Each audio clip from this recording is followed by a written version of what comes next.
Please read out your question, give an answer in the same chronological order in which you pitched in here earlier.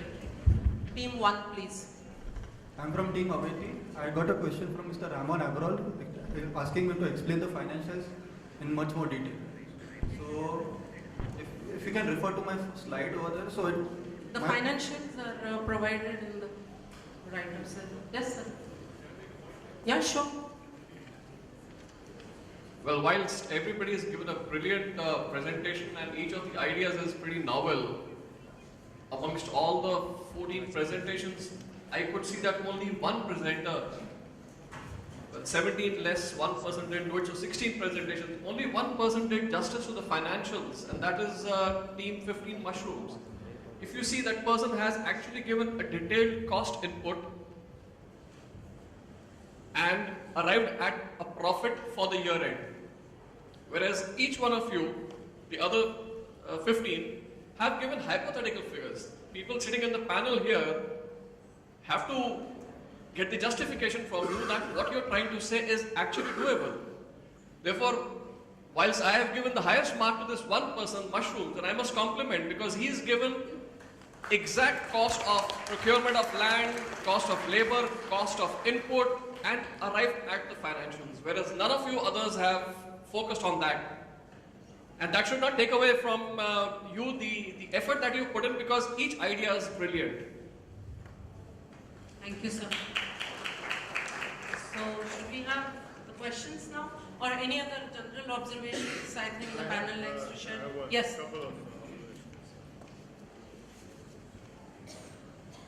Hi guys, I think outstanding job. Bit of a sour and discordant note. I don't think every idea was remarkably original. A couple of ideas I actually struggled, and maybe shortage of time. I don't know whether 3 minutes is the right time, but I actually struggled to figure out what is it you are trying to do.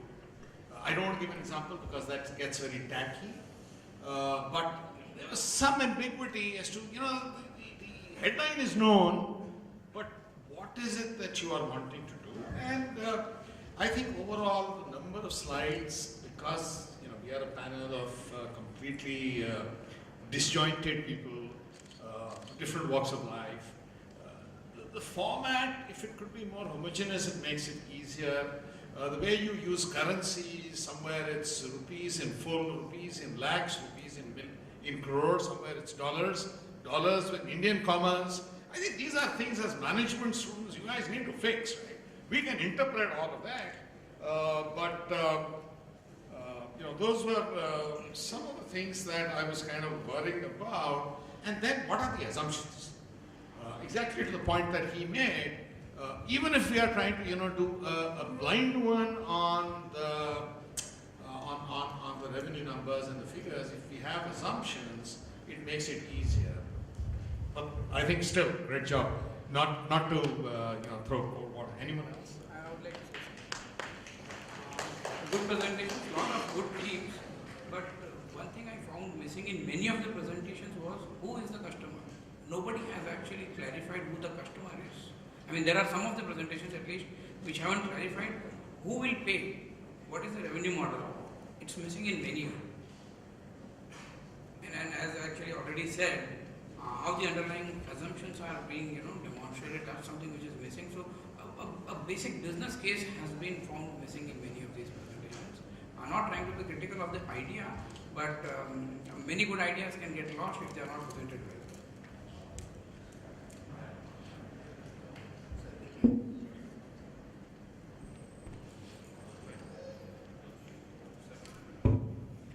Hi. Great work, great ideas. One thing, I've been a part of this Bizorian 2 years back also, and there are a lot of new panelists today, but I think Bizorian was more about ideas. That time also people did not have much of financial figures. Yes, the homogeneity is very important, that if we can have a similar format, I think that's for the team at the Bizorian to understand. I think the objective has to be very clearly mentioned. Is it idea? Is it the whole business plan? Is it the working of financials? Validation is something which I think the panelists are going to give you today in terms of whatever their thought processes are. And beyond that, yes, mentoring is, you have great mentors at your college or you have external mentor. Only one thing is, as somebody rightly said, who's the customer? That's one thing which you guys have to understand very well. Who's the person who's going to pay to you? And second thing is, there are certain assumptions which you guys have made. I understand in those slides you can't have. But yes, those assumptions have to be somewhere kept. Either it is data driven or either it is just an assumption. Thanks. Hi friends, I'm really thrilled to know that the youngsters have a lot of fantastic ideas. I can tell you one thing is, each and every idea can be converted into a business proposition and finally achieved. So I'm giving personal congratulations to each one of you. But there are points what my colleagues have made over here, which is absolutely right. I only want to add one more point to it, is when you are looking for funding, you need to also tell in your presentation somewhere to yourselves, are you looking for funding right now? Are you going to be looking for funding in the second round, third round? What is it like? Somewhere down the line you need to know where you need the funding, or because here what I understand, it's the business idea and we are just looking at the business idea and not about funding. So we have to get into our minds from where the funding is going to come to. Okay, so this is one of the things. Of course, cost is most important. And finally, please understand, when we do business, business is for continuity. Whoever are excellent people, whatever names were told today, if you see from the point number 1 till the end, if somebody says, I'm going to be taken over by XYZ company, please, my dear friends, that is not business, that's not entrepreneurship. You're doing entrepreneurship for your own business. For example, you're talking about McDonald's, you're talking about L&T, you're talking about Apple, you're talking about Microsoft. All these companies came and existed for existence itself. Somebody takes you over, it's a matter of accident. So don't make presentation telling that this company will be taken over by somebody or something like that. That's my basic. See, actually, let me very frankly tell all of you that these 2 months you would have put a lot of efforts to make this presentation and do the research. So don't, when we are speaking and putting these judgments here, they mean that we definitely can implement most of these ideas. I can see all of you have done a lot of words, putting videos, putting presentations, getting the ideas. But one last covenant which I'll put across and to all the people who are in management or who are trying to start the business. Just when you conclude your presentation, not here, but when you put up the idea, talk to a banker, sit in front of somebody, whether he will give a loan for it, whether he will give fund for it. And if you think that he is ready to fund it, your job is done. So just evaluate good financial everything. But if you take some time to think from a banker's perspective or a funder's perspective. If you think there it is going to fly off, I think your job is done. Thank you. I feel very nostalgic about any business plan competition because my business has come out of business plan competitions when I was in Symbiosis. 2 or 3 quick points. When you're given just 3 minutes, why do you need a video? Because you are taking away 1 minute or 1.2 minutes out of your presentation. It is your 3 minutes where you want to show your passion, show your details of the business. So it is important to give that entire 3 minutes to the presentation itself. Secondly, don't go into too minors of numbers, as in why do you have to mention rupee in decimals and 10 rupees, 20 rupees till that point, because it makes the presentation little unclear for the judges. Thank you. So, again, everyone has congratulated you. A lot of people have said a lot of stuff. I think my comments are not so much towards the student, but towards the chief mentors. I think one of the things that we really need to do, and I think that is our responsibility when we are doing this, the way you actually make such presentations, because if I were to hear the gentleman there, he said that this is an idea pitch, right? So we're speaking about presenting an idea. If you're presenting an idea, then the format that needs to be there up on the screen is a totally different format. right? If I was told to present an idea, and that's what I do for a living, I present ideas for a lot of brands. I don't think numbers comes into the play at all in the first phase. I don't think anybody even speaks about operations or executions. The idea needs to be understood. My only feedback is that in the hurry of presenting the entire concept, right, we've actually sacrificed the core idea. Now, you could speak about consumers, you could speak about numbers, all of that comes in when your idea is understood. If I don't understand the idea, there is no comment that I can give you in terms of what is it that is the potential of this entire biz plan. More than happy to come in and take a workshop, to work with you, to actually make these elevator pitches. How do you make these presentations stand out? Elevator pitches are basically 30-second pitches. I think most of these did not even need 3 minutes. We needed those 30 seconds or 60 seconds or 120 seconds to present it. And in my submission, I think that is a responsibility that we should take up, because I think that's why they're here to get trained. And that's my submission.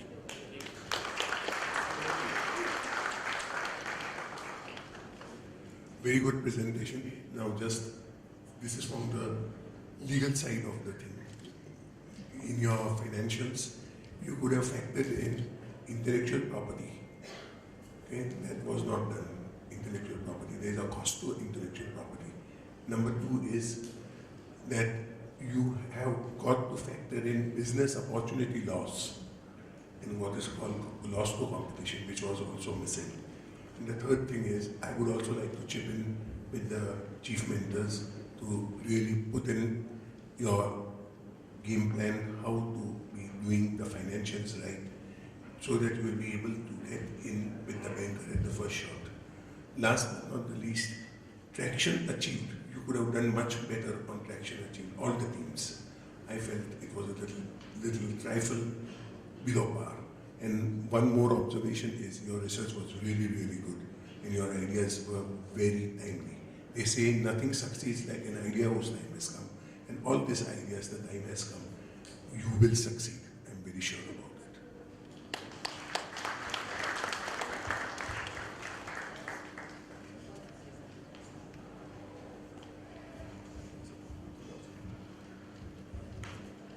I would like to first of all thank everyone out here, and we are really honored to have such an esteemed panel of jury, a dozen of them from diverse fields and giving their opinions.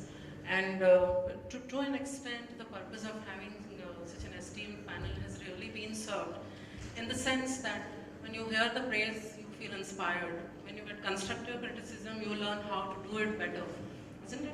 And when it is pinpointed as to what could have been avoided and what should have been done, we are able to make it even more perfect. So, as per Mr. Vora's speech in the morning, I think the panel of judges have really helped us to make it more perfect in future. Now, regarding some of the basic questions which the panel had to ask, I think I would like to give a little bit the history of the Bizorai. And we as first generation entrepreneurs have been learning a lot ourselves during this journey. What we have realized that entrepreneurship is a journey. It never really ends. So there is an entrepreneur who has an idea. There is another entrepreneur who has tested his idea. And then there is a third one who has, after testing, realized that maybe this idea has to be tweaked and therefore something else has to be done or something more has to be done. And then there is someone who has successfully launched it and done the pilot study and therefore now is ready to launch. And there is someone who is already successfully running the business. Now our 17 teams are a wonderful diverse mix of all these entrepreneurs. And that is where probably what we learned today is that when we create a 3-minute pitch, we must segregate them on the basis of at what stage of entrepreneurship they are, and on that basis we should create their 3-minute presentation. So it cannot be standardized, number one. However, at which stage of entrepreneurship the presentation is, that should be found out first, and then a standard format should be evolved. So I suppose in the next Bizorai we would be doing that, and thank you very much for pointing that out. Second question about the perfection in terms of the minor glitches, the technological glitches.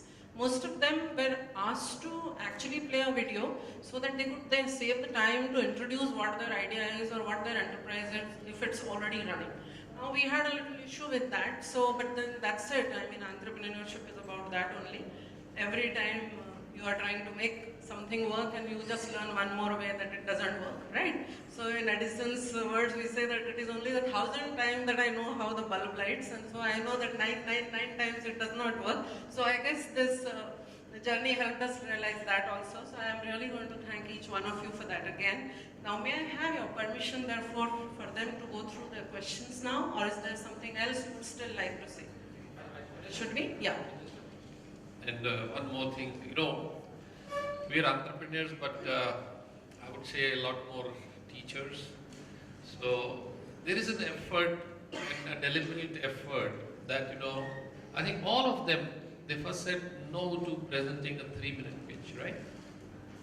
But we insisted, and I'm so glad you mentioned this, that you require 30 seconds.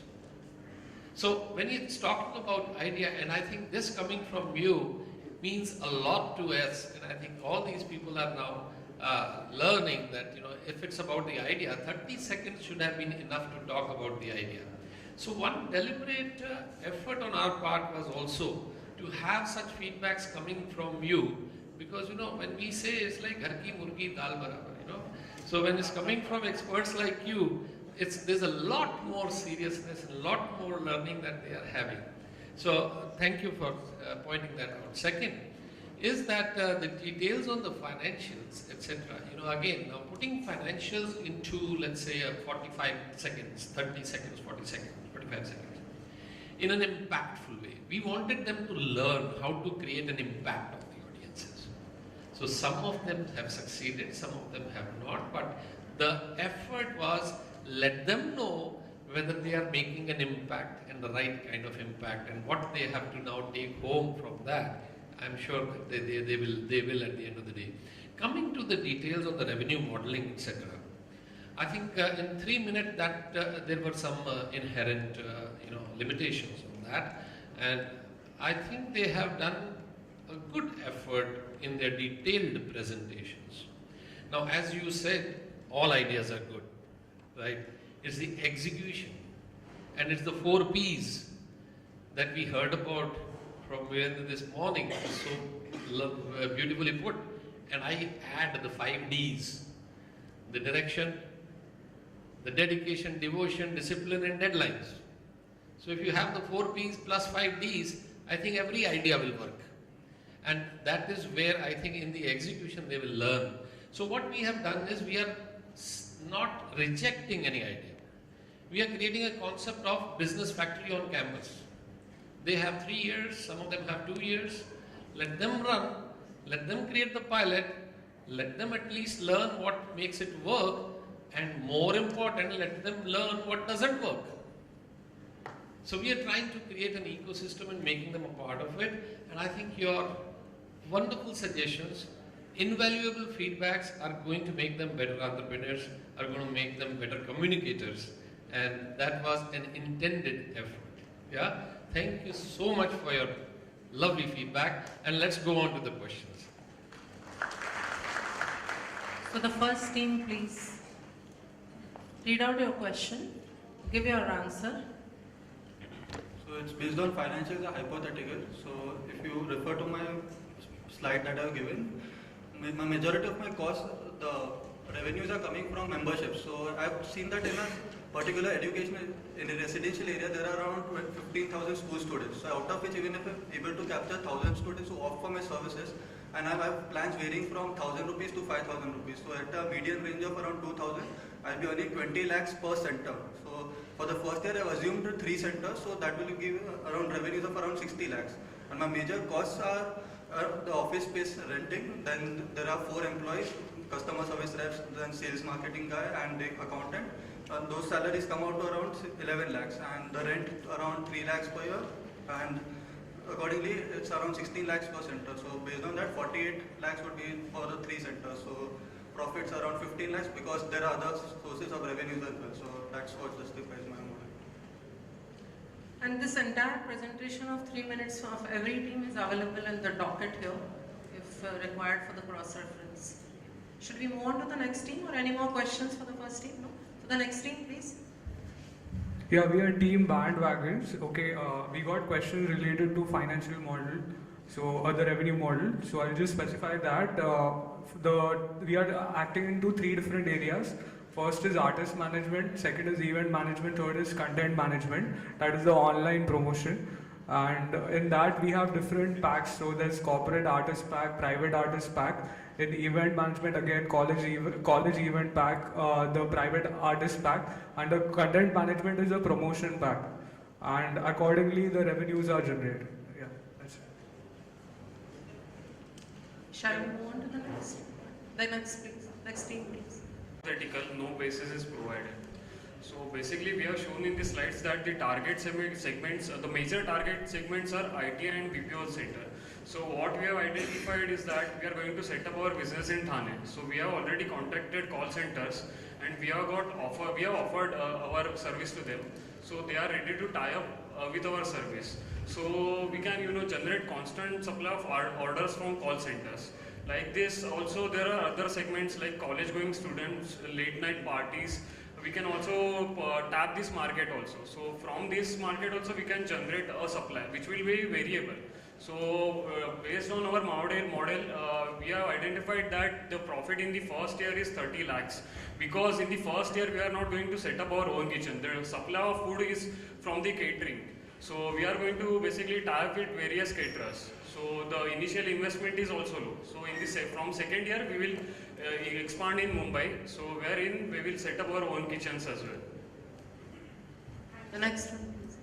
Thank you, sir, for the question. The question is, will the business be asset heavy or will it be consulting? Actually, the business of rainwater harvesting provides end-to-end solution, which includes getting government permission, surveying and designing, execution of the civil work and maintenance. So none of the material for the execution of civil work can be purchased in advance because it's very site specific, and the only asset for running the business is the office space and the basic equipment. And so it's not asset heavy, and it's not purely consultancy because it involves execution of the work also. So it's a combination of a service which includes consultancy and execution. And regarding a comment that the presentation was slightly diluted because of the rush and the revenue model, actually the details of the costing is around 5.5 lakhs per business execution, which is around for an area of 30,000 square meters plot, and with a profit margin of 25%, this would be scaled up to 6,93,000. Based on that, the revenue model has been built up with 2 aspects. The social aspect will be on grants from corporates and from international organizations, and the urban aspect will be on a chargeable basis, which will be marketed through organizations like Rotary and through direct selling. Thank you. The next one. Hi all, I am Ankit from Team iPersonalize. We had got a question from Mr. Abrol that how did you touch the revenue of 37.3 crores? So when we were forming the revenue growth plan of the company, we had a discussion with our mentors. We also took a survey of how our competitors and subordinates are performing. So depending on that, any e-commerce website that is there is earning a profit of or a growth of 200% in the first year. Based on that, we had a pilot market wherein we sold, wherein we did a revenue of 1,500 without any marketing. So the first 6 months we took a profit margin of, or a growth revenue of 150%. The next 6 months we took a growth margin of 100%. So and so on and so forth. Similarly, like as the years passed, we reached the revenue margin, and so we reached the margin of 33 crores. For further details or more clarifications into it, we have the graphs and everything that are available with us. You are piggybacking on Facebook, that's what you said. Your data is coming out of Facebook. And in fact, for this iPersonalize where you said, you'll synchronize with Facebook where you can read somebody. Facebook already has this as a main feature in US and they are launching it in May in India. where you can greet people, you can send them a Starbucks coupon or a McDonald's voucher or even send them a gift. How do you look yourself in competition? So you have to think about it. That's just one of my questions. Hello, so I'm Rahul. I'd like to answer that question. Facebook, obviously I've heard about it that it's going to launch such a voucher gifting technique pretty soon, but we are looking more towards the personalized solutions. So our core competencies... They are already doing that in US. Facebook itself. Yeah, Facebook is doing as a main feature in US. You can give them a lot of personalized things. You can even send them a t-shirt. I've sent it to my friend in US. I've done that thing. So if you log on through an account which is US based, if you make your location US, right away you'll get that feature on your Facebook. Okay, a personalized gifting solution. So that's just a part of the number of the USPs that we have, that we were thinking of integrating Facebook data with our social calendar. Apart from that, we also target to have USPs in various sort of products, places in terms of the best pricing, delivery, so on and so forth. So we're obviously, we've seen the trend that the other competitors have been following, and that's the way we formulate it. So of course, if Facebook starts this mechanism of, personalized gifting, we have the other USPs in place, to target that as well. So I mean, the amount of the micro level personalization that we are talking about is something that would really add to it. So Hello, I'm Mehul. I got a question from Mr. Gaurav. What adoption have you planned for year 5? So in that case, what we are planning for the year, till year 5 is that we are currently having tie-ups with the vendors. Currently, since we have the tie-ups with the vendors, the actual output that is supposed to come, the actual profit margins are quite low as compared to what we can have direct tie-ups with the manufacturers itself. So that's how the plan till plan 5 we are planning. Now the next thing is that we are into we have already started the initiation over multiple industries. Like currently we have already started initiation with the pharmaceutical company, that's Cipla.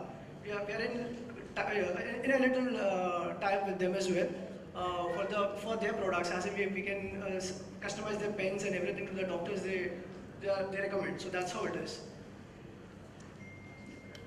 Thank you. I'm Amrita from the team iPersonalize. We got a question from Mr. Gaurav. How are you different from more than 10 gifting sites, 10 gifting other sites?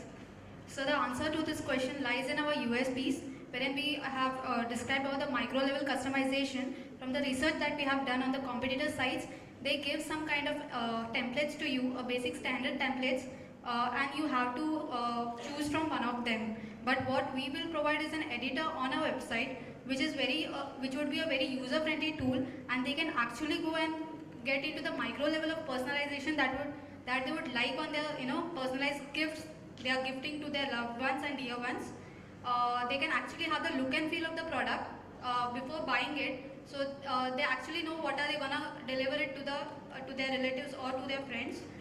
Second is the social calendar, which in our daily lives when we are very busy and we don't have a time to go to the physical shop and get the gifts, here you can just, we'll have a social calendar integrated at our site, which you can sign up and get it, and then we'll have send you reminders of them that the dates of birthdays or anniversaries are approaching, so we can actually suggest them that you can get this, and this could help them to give a better gift to their other than that, we also try to incorporate analytics engine, which is actually studying the buying pattern of any individual, which over the period of years will have a data collected, and then we could come up with more suggestions according, like what you can gift according to a personality, a mood, or something of your friends whom you would like to gift. So that is main focus of our website. Thank you. So not to discourage you, but the short answer is that you're not much different. Right? So you need to really think through what is it that you have to do through the... I'm saying that I'm not discouraging you, but the short answer is that it's not any different. I mean, this is what happens to most of the gifting sites. Right? So you need to really think through what is it that you want to do in this business. Right? Sure, so we'll take this as an input and thank you. Yeah, good afternoon, judges. I am Kundan from Team Kakul. Yeah, I received a suggestion from Mr. Gaurav about monetization to include social profiling. So yes, I will definitely include it, and right now also I am thinking about integrating Facebook and other social networks to my Kakul website. so that people can schedule their rides and they can share them on Facebook, so that other people can also join them. So, and also I am providing a schedule calendar. You can schedule a ride, you can schedule a hangout with your friends, and which can be again monetized using social profiling. And furthermore, Sorry, your business has a very unique USP.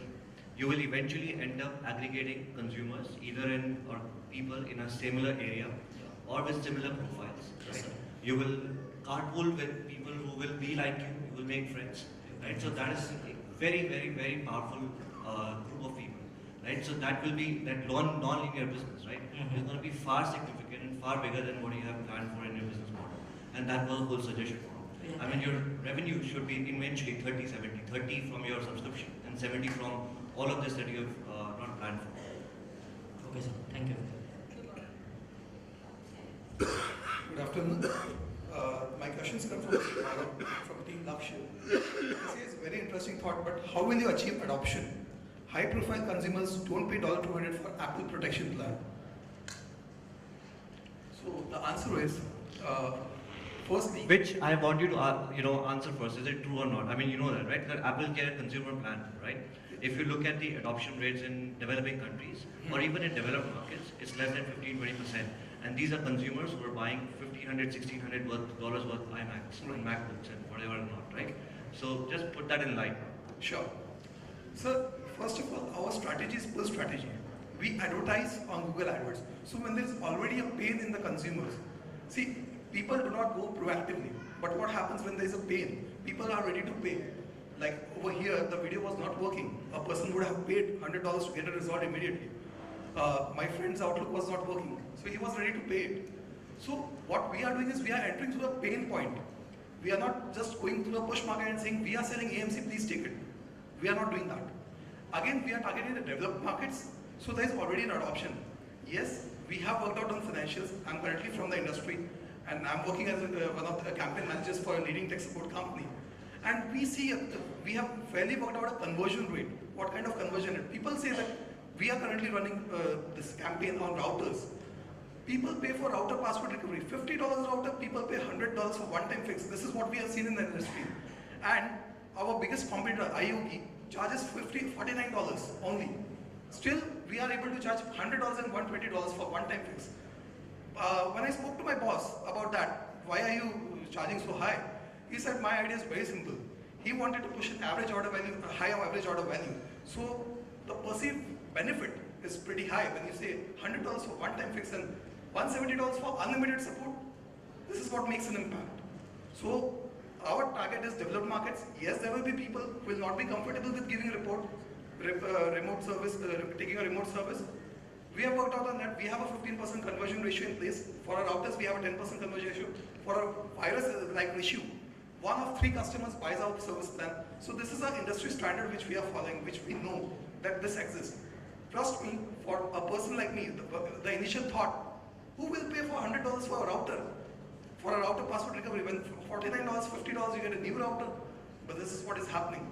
So the main thing is pain. If you have a pain, we resolve it at that time. So time matters. Thank you, sir. Good afternoon, I'm from Team Lock and Cash.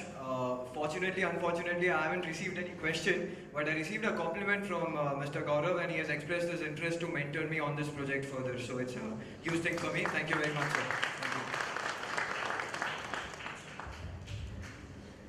Hello, my name is Redis. My business idea is Native Bazaar. Question asked by Gaurav.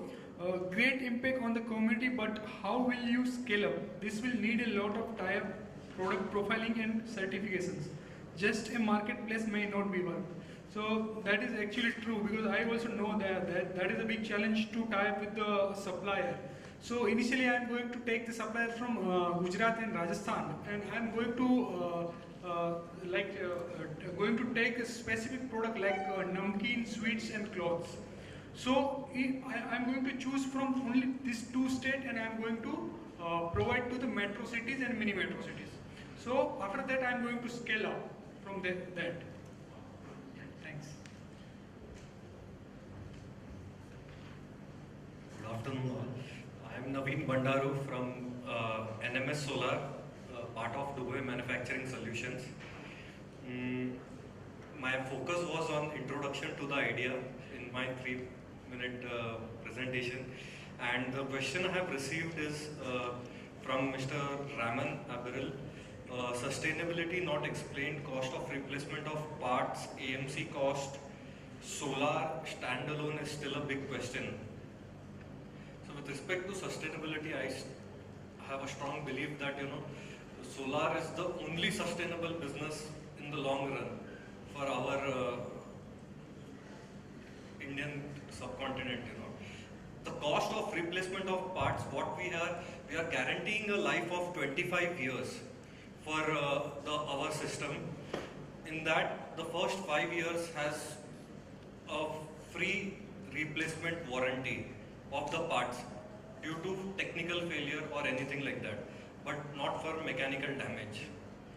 The AMC cost is 1.25% of the project cost per annum for next 25 years.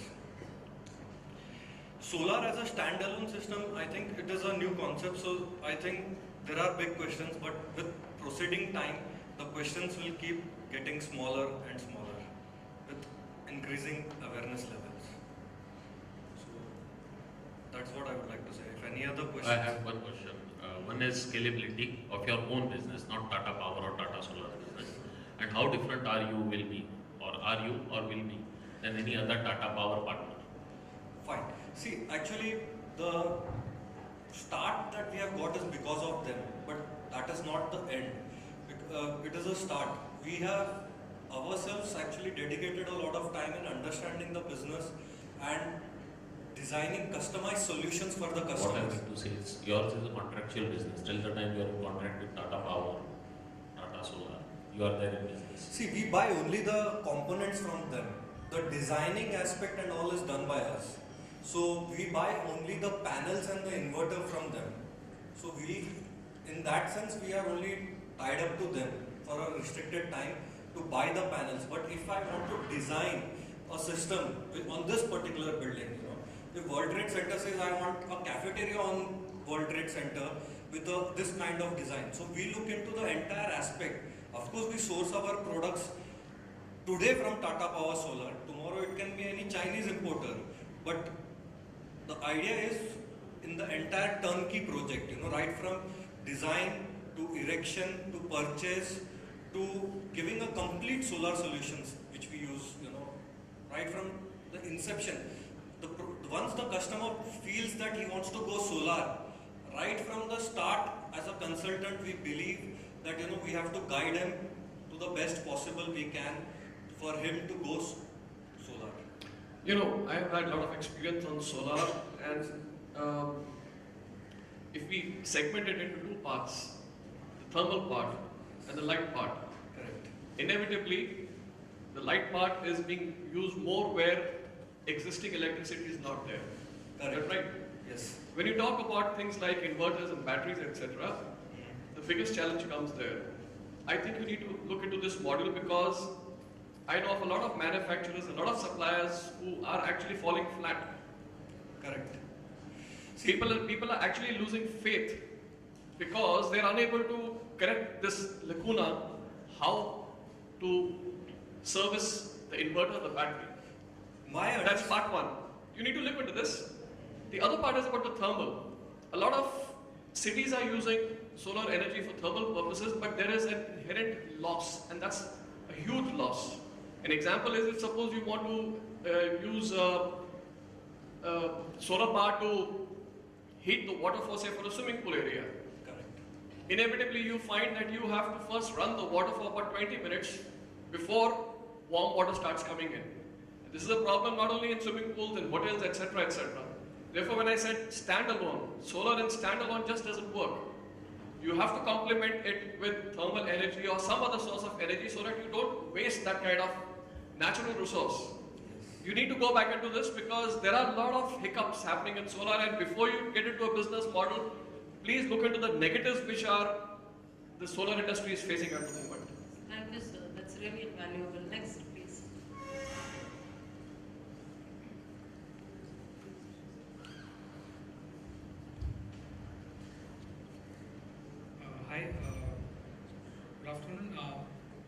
team name is The Mushrooms. We have two questions. First one by Mr. Gaurav. The first one, please explain the production strategy, forms, and how much space is needed.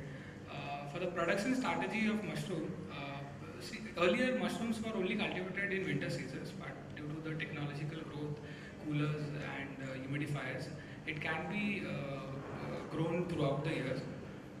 For one season, it takes around 2 months and 10 days. So in a year, it can have at least 5 seasons. We are planning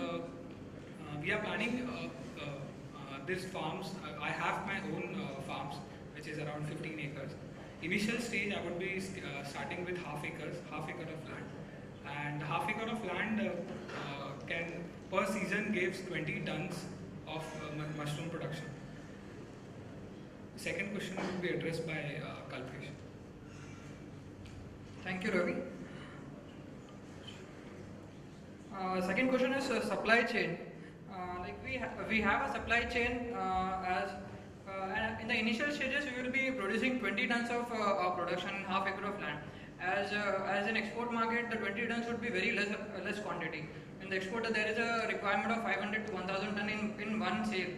So we will be first approaching to merchant exporters where we can sell our 20 tons, and within a time period of 1 year we will increase our capacity to 200 to 500 tons, where we can 200 tons, where we ourselves can go to the export market and we can export the products. Then we can even go to the retail chains of India and other countries like Walmart. Initial stages we will be going with the merchant exporters, and then we will be exporting ourselves to the other countries. Then we have for a cold storage. It is seen that it has the temperature should be maintained is 10 degrees Celsius or even less than that. So while production we will be having coolers and humidifiers which will maintain the temperatures. But while in the supply, the shelf life is 6 months and 8 months, where we will be exporting to the countries like US and Europe, where it takes 45 to 50 days to reach the destinations. And we will be supplying through the cold storages containers which are available in block, and we can supply through the cold storages to the far countries. So there were two questions.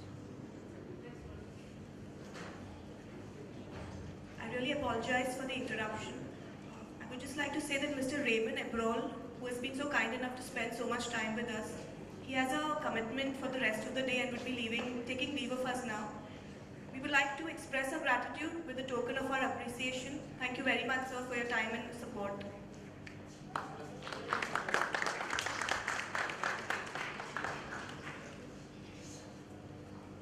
So next one, please. My name is Shailin Mulaji. I represented the idea, the tipping point. I think it's not in the order, ma'am. So should we go ahead? Alright, so I haven't received any question as such from the panelists. However, take this opportunity just to go through 2-3 quick points that were addressed.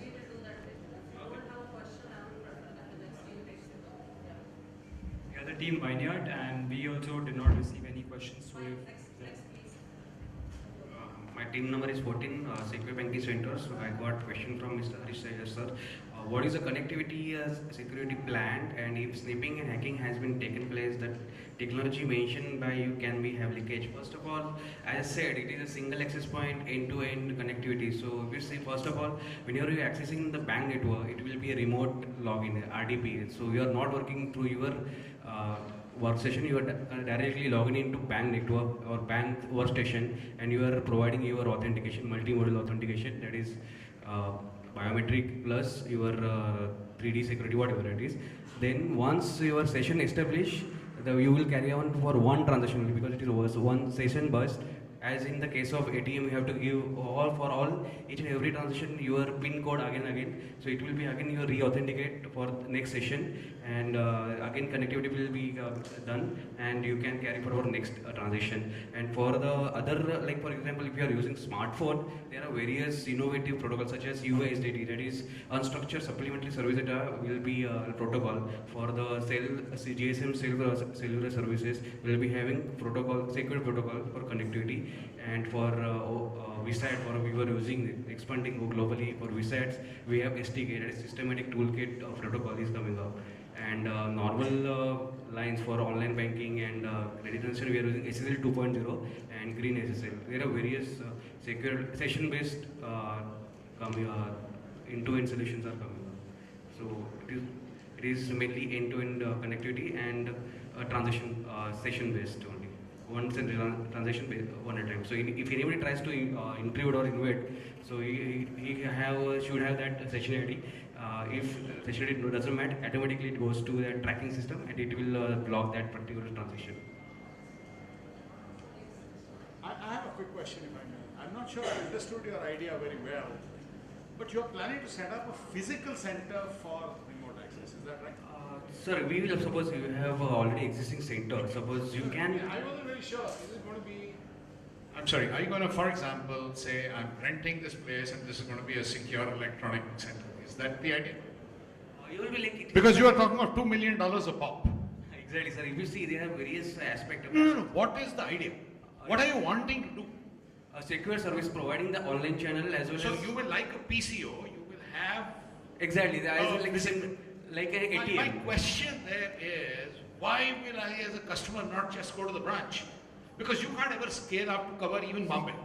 So take example, we have time limits. Suppose we are out of the office and you want to go. Understand? So those are fringe cases. So I'm saying, for the reason why banks pushed alternative channels was convenience. You could do it from your home. I can, while sitting here, I've done some transactions. Exactly. Now, when I am required to go to a physical location, which is very secure, Fort Knox, let's presume for the moment, why will I not stop by a physical branch? And for example, banks like ICICI, we have already about 500 electronic banking centers, which physically provide lobbies. Right? E-lobby, like you were talking about e-lobby. So but give it some thought. I don't think it's a question you can answer straight away.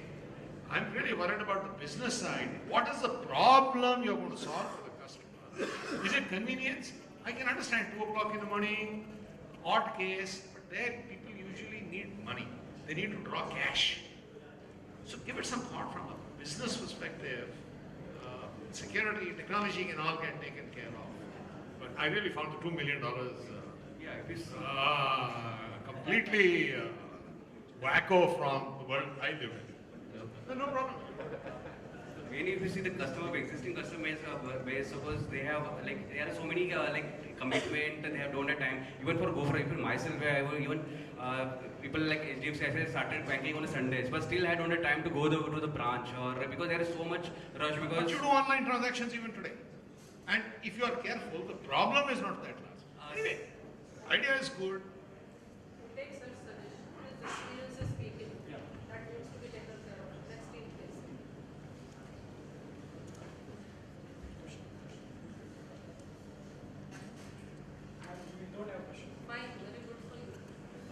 Hi, we are Team Pakarle. Paki seems to be a problem for all and we have no questions. But we would love to hear your views and feedback at the idea event. So, 2 minutes.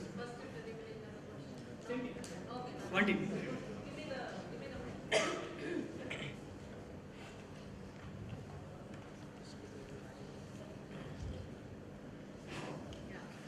So, all of you have answered all your questions. Sir, anybody else has any more questions to be asked to anyone? Any suggestion to be given specific to... One last one, Chai, if I may. This is to the gifting team, right? I think Gaurav or somebody raised that point. I'm sure you know that no e-commerce ventures are making money in India. Are you guys aware of that? None of the e-commerce gifting team, right? None of them are making money in India today. They are making money by getting venture capital because of lifetime value of the customer to be achieved in the future.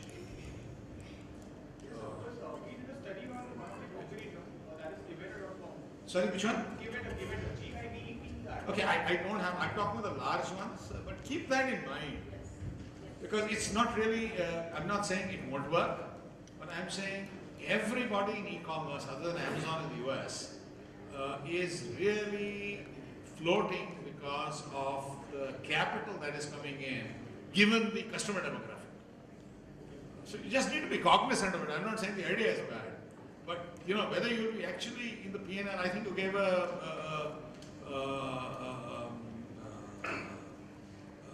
feedback of 10 months or something, right? In how much time are you going to be? It's just been about 6 months that they've come in the picture. No. You mentioned that you will be in the money in some period of time. Sure, yeah. So that's because for the first initial bit, we don't plan to have a development team of our own. We just plan to outsource and get something in place. Just keep it in mind. I mean, the idea is not. I'm not saying it's wrong. Great, sir. Sure, thank you.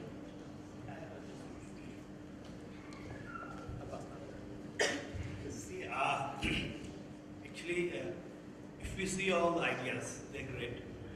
But the point which I find missing here, none of you have seen rural India. In all these ideas, a lot of opportunities lies there. Lot of cold storages, manufacturing, a lot of exotic vegetables. There's a lot of natural conservation. There's a lot of. And I think if we remain centric to Mumbai, parking problems, some e-commerce, I don't think we are. And if we have to grow, and any business from pharma to anything, we have to set up a distribution, a strategy towards rural India, which is actually grossly under-penetrated from the point. So think, don't remain within the confines in these walls when we bring all these ideas. Somebody has talked mushrooms, somebody has talked about native villages or things, but still they are focused to the metro areas.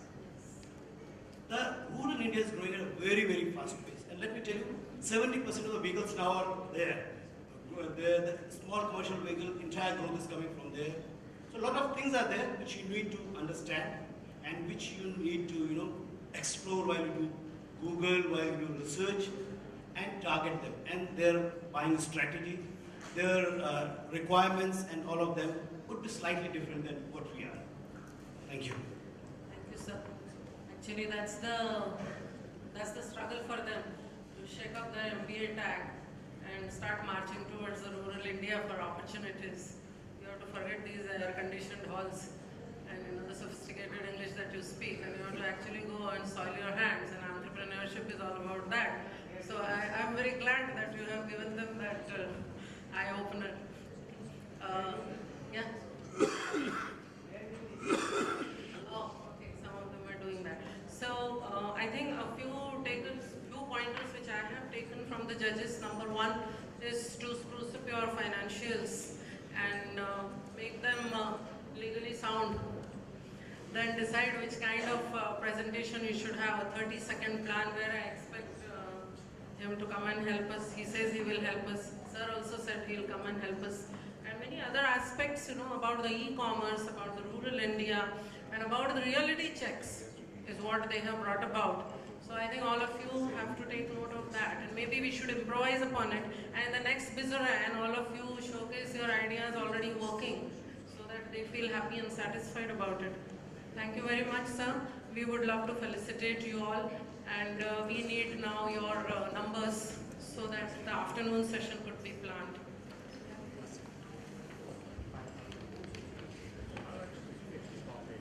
And I just want to add my greedy little, that we have always asked for support, and we've always asked for wholehearted support from experts like you to be part of our ecosystem on campus. I think we are truly blessed. Our children are truly blessed today to get the magnetism here.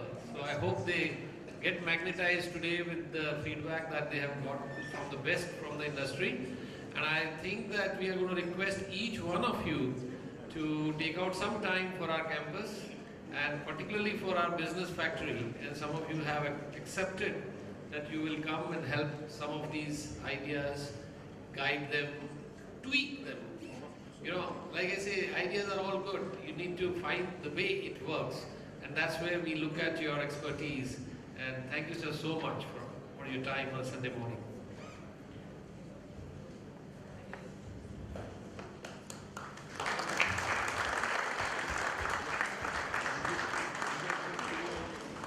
We would now like to felicitate our panelists with a memento.